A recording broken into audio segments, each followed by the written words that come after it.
So good evening everyone. Before we start our discussion, let me read this inspiring quotation to all of you. Once you learn to read, you will be forever free. Came from Frederick Douglass.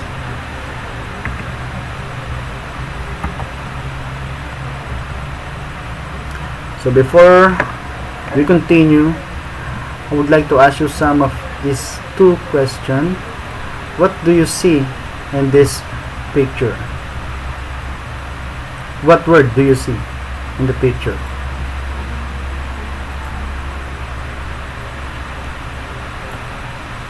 The black one can be read as good. The white one inside the black are evil. Alright. So there are some explanations, something like this now.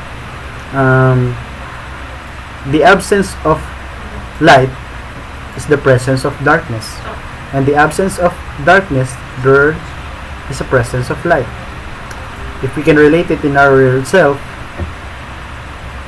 we can do good things as long we are surrounded by good people, but we can do also bad things if we are surrounded by bad people.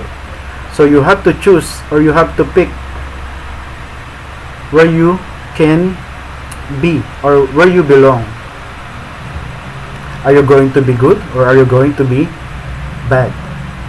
So which is which? It's your own free will. So let's continue. Change is the only thing that is blank in this world. What is the missing piece? What is the missing word?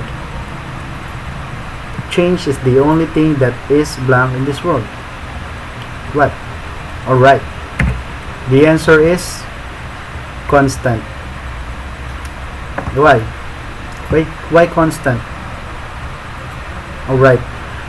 From time to time, every tick-tock of the clock, we change. We change our clothes, we change our position, we change our emotions, our inspirations, our reason to live, and our mind and our soul. You know?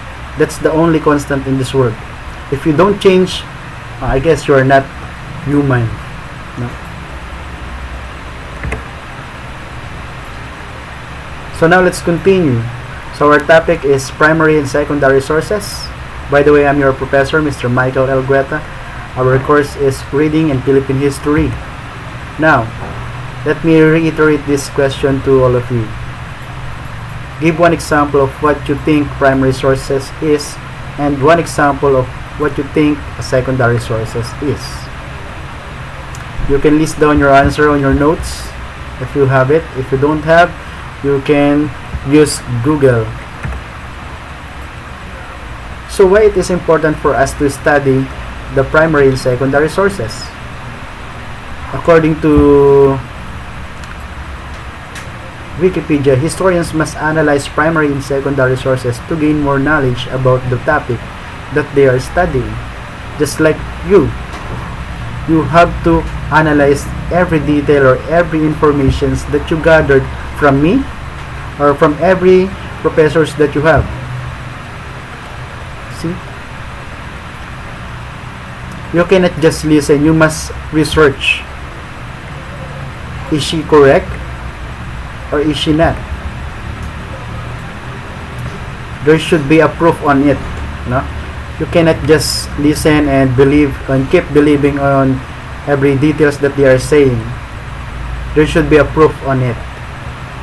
And that is your responsibility to gather information, to see how true it is. So now let us discuss the different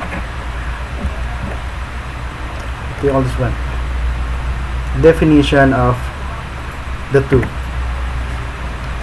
Primary sources are historical documents, written accounts by first-hand witness. So let's say for example, may incident na nangyari. Let's say nagkaroon ng banggaan, clash of two cars or moving object. Then the reporters came and asked you. You are the primary sources of that particular scenario. You witnessed it. You are actually there when that particular scenario happened.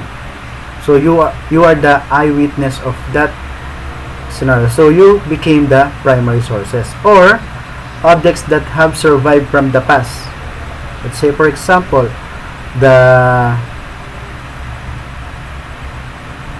diario or the newspaper, like La Solidaridad, Diaryong Tagalog. Those are the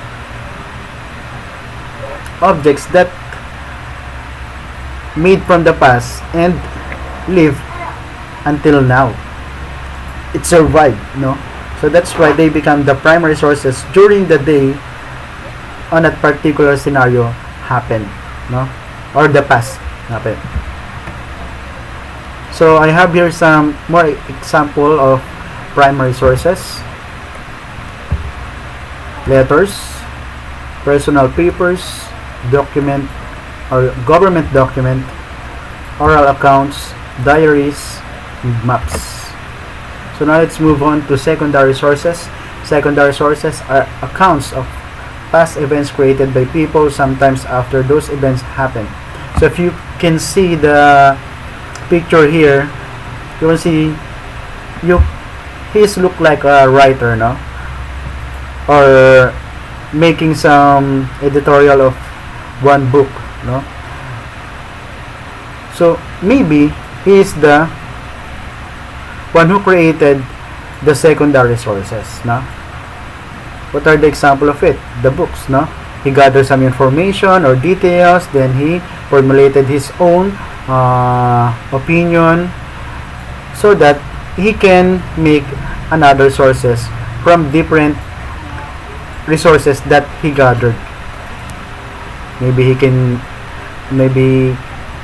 he gathered from the library, from different peoples, on that past events, no? Now, another example of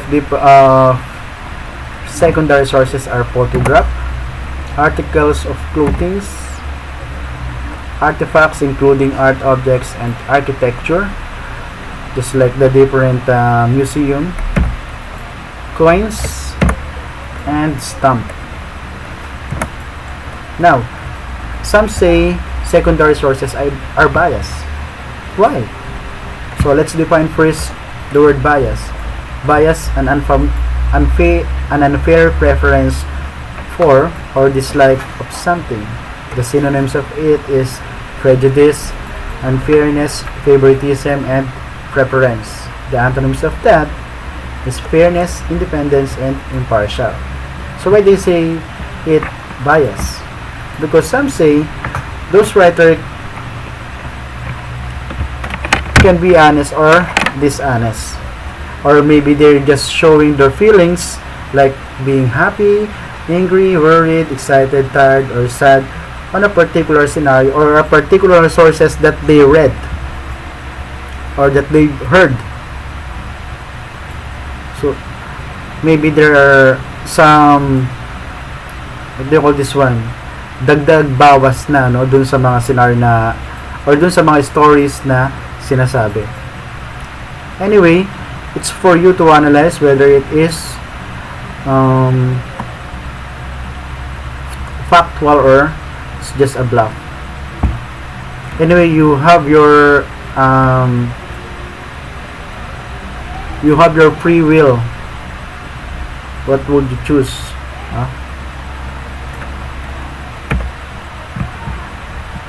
So now I'm going to give you an activity. So activity number 2, analyze newspapers and answer the following questions below. So I have here the newspaper, came from Superficial Gazette, and here are the questions that you're going to answer, and you're going to submit those answer to me until Friday this week, Friday. Right? Thank you and goodbye.